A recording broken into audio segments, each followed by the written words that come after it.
അപ്പോൾ guys four തപ്പുന്ന പുതിയ വീഡിയോയിലേക്ക് എല്ലാവർക്കും സ്വാഗതം. നമ്മളൊന്നൊരു കുക്കിംഗ് വീഡിയോ ആണ് ചെയ്യാൻ പോകുന്നത്. ഷോർട്സിലല്ലാതെ നമ്മൾ ലോങ് വീഡിയോ ആണ് ചെയ്യാൻ പോകുന്നത്. ഇപ്പോൾ ഇന്ന് വെക്കാൻ പോകുന്നത് എന്താണെന്ന് ചോദിച്ചാൽ കൊഞ്ച് ബിരിയാണി. ബാക്കി വീഡിയോ കാണാം. അപ്പോൾ നമ്മളിത് പാത്രത്തിൽ ഗ്രാമ്പു, അതുപോലെ ഏലക്ക, കുരുമുളക് ഒക്കെ നമ്മൾ ആദ്യം വഴറ്റി ആവശ്യത്തിന് ഉപ്പും ചേർത്ത് നമ്മൾ വെച്ചിട്ടുണ്ട്. അതിനകത്ത് കുറച്ച് വെള്ളമൊക്കെ ഒഴിച്ച് നമ്മൾ വെച്ചിട്ടുണ്ട് കേട്ടോ. നമ്മൾ ഇതിനകത്തേക്കാണ് നമുക്കിനി അരി ഇടേണ്ടത്. നമ്മൾ തിളയ്ക്കാൻ വേണ്ടി വെയിറ്റ് ചെയ്യുകയാണ്. അതിനു വേണ്ടി നമ്മളിത് അപ്പോൾ കശുവണ്ടി മുന്തിരിയൊക്കെ എടുത്ത് വെച്ചിട്ടുണ്ട്. പിന്നെ ഇത് ബിരിയാണി അരി എടുത്തിട്ടുണ്ട്. ബിരിയാണി അരി എടുത്തിട്ടുണ്ട്. ഇത് കൊഞ്ച് റോസ്റ്റ് ചെയ്ത് വെച്ചിട്ടുണ്ട് കേട്ടോ. കൊഞ്ച് ബിരിയാണിയാണ് വെക്കാൻ പോകുന്നത്. അപ്പോൾ അതേ വെള്ളം നന്നായിട്ട് തിളച്ചിട്ടുണ്ട് കേട്ടോ. നമുക്കിനി അതിലേക്ക് അരി ഇടാം.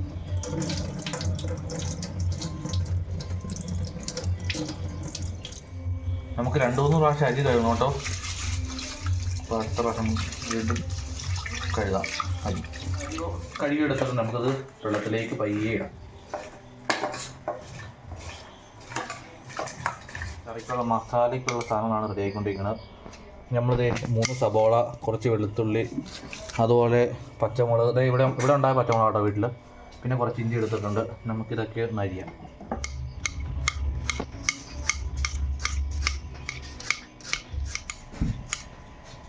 നമ്മൾ ചോറ് വേവറിയാൻ വേണ്ടി തുറന്നാണ് നമ്മൾ അരി ഇങ്ങനെ ഒരു പാത്രത്തേക്ക് മാറ്റുവാണ് ഗൈസ്. നമ്മൾ ഇടാൻ പോകുന്നത് നെയ്യാണ്. ഇറക്കണം.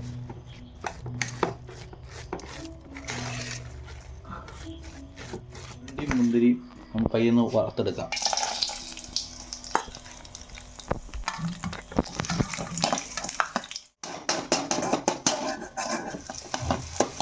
മുന്തിരി പെട്ടെന്ന്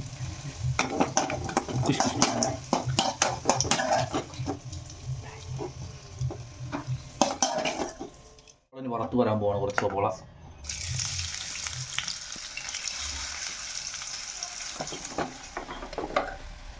തീ കുറച്ചിടുക. നമ്മുടെ സബോള കണ്ടോ ബ്രൗൺ നിറമായിട്ടുണ്ട്. ബ്ലാക്ക് ആൻഡ് ബ്രൗൺ നിറം. നമ്മളിത് അടുത്ത് മറ്റൊരു പാത്രത്തിലേക്ക് മാറ്റുക. പച്ചമുളക് എല്ലാം കൂടെ നമുക്കൊന്ന് വഴറ്റിയെടുക്കാം കേട്ടോ. സബോളയും പച്ചമുളകും മാത്രമേ ഉണ്ടായിട്ടുള്ളൂ. ഇഞ്ചി പച്ചമുളക് മാറ്റി വെച്ചേക്കാണ്.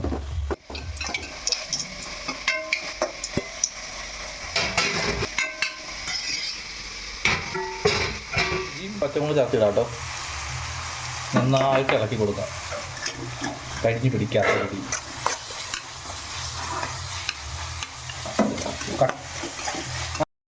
നമുക്ക് കുറച്ച് തക്കാളി സോസ് ഒഴിച്ച് കൊടുക്കാം കേട്ടോ. വളരെ കുറച്ച് ഒന്ന് കിരി. നമുക്ക് ഇതിനകത്തേക്ക് കുറച്ച് മഞ്ഞൾപ്പൊടി ഇട്ട് കൊടുക്കാം.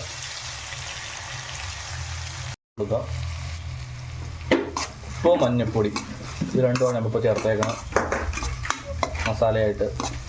നമ്മളിത് മല്ലിപ്പൊടി, മുളക് പൊടി, മസാലപ്പൊടി എല്ലാം കൂടെ ഇതിനകത്ത് ചേർക്കാം. എന്നിട്ട് നന്നായിട്ട് മിക്സ് കേട്ടോ. കുറച്ച് മതി. ഇനി നന്നായിട്ട് മടക്കി കൊടുക്കാം.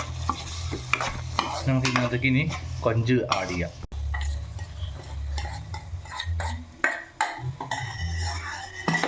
ഇനി നന്നായിട്ട് മിക്സ് ചെയ്യാം. കാരണം കൊഞ്ച് നമ്മൾ നേരത്തെ വേവിച്ചതാണ്. അപ്പോൾ ഒരുപാട് നേരം വെക്കേണ്ട കാര്യം. ഉപ്പുണ്ടോ നോക്കാം കേട്ടോ. അതിതേ റെഡി ആയിട്ടുണ്ട്. ഗ്യാസ് ഓഫാക്കാം. Okay ready. അങ്ങനെ നമ്മുടെ ബിരിയാണിയും അതുപോലെ കൊഞ്ച് കറിയും റെഡി ആയിട്ടുണ്ട് കേട്ടോ.